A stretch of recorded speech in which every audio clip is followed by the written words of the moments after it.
to do, and if there's a clearer timeline for him? Romeo's just getting back, just getting his legs under him. John, he worked out. You saw on Monday, or I guess that's Monday, right? Yeah, he worked out the other day. And I walked back in the locker room after answering all your questions and asked him how he felt. And he said his legs felt like jelly, like he hadn't done anything for, the better part of 2+ weeks. You're not allowed to. And so he is still ramping up. And I, obviously won't play tonight. And then we'll see, if he will be cleared for Friday or not. But we're hopeful sooner rather than later. Ryan, Rob. Hey, Brad. Jalen available tonight. What is any limitations on him? And was there something that came up, the hip situation in a recent game? Yeah, I mean, he got hit there. He was sore. Nothing big, but obviously he had a lot. He's had a lot of burden all year, but so he was sore all over this past weekend. He almost didn't play the OKC game, and then we sat him on Monday. So he feels better after a day. I think it's kind of something you find, but we talked about it. Jason got the day in Memphis when he was feeling a little bit under the weather. It just made too much sense not to sit him. And then same thing with Jalen. As long as those guys are feeling anything and too sore, then right now we just have to be cognizant of that. It's crazy when you come off that stretch and you kind of take that breath like you're back at home, but you still play every other night. So you really are still in this like pretty intense stretch of games. Mark Murphy. Hey, Brad. Along the same lines as Romeo, is there any update on Tristan? And this far out with him, what is it going to be like trying to get him back into the lineup, considering how long he's been gone? Yeah, I mean, it's going to be pretty similar, Mark. I mean, whenever he is allowed to get back on the court, and he's still a couple of days away from the testing that he has to all pass before he can even get on the court. So, I think it'll be a pretty similar timeline once he passes all the cardiac testing and everything else.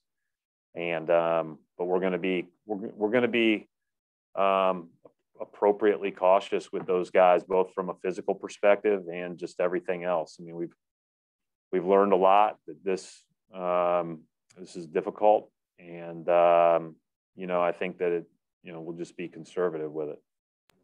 Brad Townsend.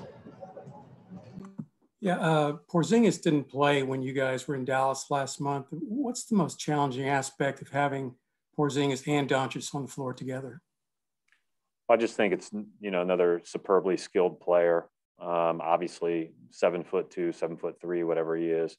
The way that he shoots the ball, I just think in the range that with he shoots it, it just feeds right into Doncic's strengths. And obviously, Doncic is the orchestrator. He's the one that gets people where they need to go. He's the one that organizes everything. He's the one that you have to prepare your whole plan around. And when you have guys like Porzingis that can shoot it the way he can with that kind of size, with that kind of length, it just makes it really difficult. He's a really good player.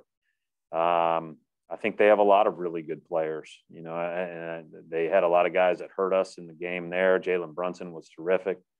Hardaway was terrific, like kind of on down the list. And Richardson's always good and has always been good against us from his days Miami to Philly. So I think, we got our hands full tonight, and obviously adding Porzingis only adds to it. Final question for Coach Matt Vautour. Brad, you were talking about just all the steps that it takes for those guys to come back when they've been through COVID. Do you get the feeling that as your guys are all be eligible for the vaccine in Massachusetts in a couple of weeks, that can kind of lessen the risk and that you won't have to worry about at least that part of the health questions for your guys? Well, I think the biggest thing, I mean, obviously the NBA, it's something that we've talked about quite a bit. The NBA has lessened some of the restrictions around teams that have a high percentage of people that have gotten the vaccination. But, you know, it's something I personally can't wait to do. I think, you know, just generally looking forward to that opportunity. But I, you know, that certainly will help. I mean, unfortunately, Matt, we've had several people that have had it, you know, and whether it, you know, all the way back to Smart's episode, you know, a year ago. So, you know, again, it's despite all of our attempts, despite all of our efforts, despite this mini bubble that we're living in, you know, we still, you know, are very susceptible to it. And it's just a great reminder of how brutal this is. And so I think about all of our players and how they're feeling first and foremost, and their own health before everything else. And then you do look forward to a day where, you know, you can take the next step forward. The vaccine's a big part of that. All right, we'll wrap it up right there. Thanks, Coach. Thanks.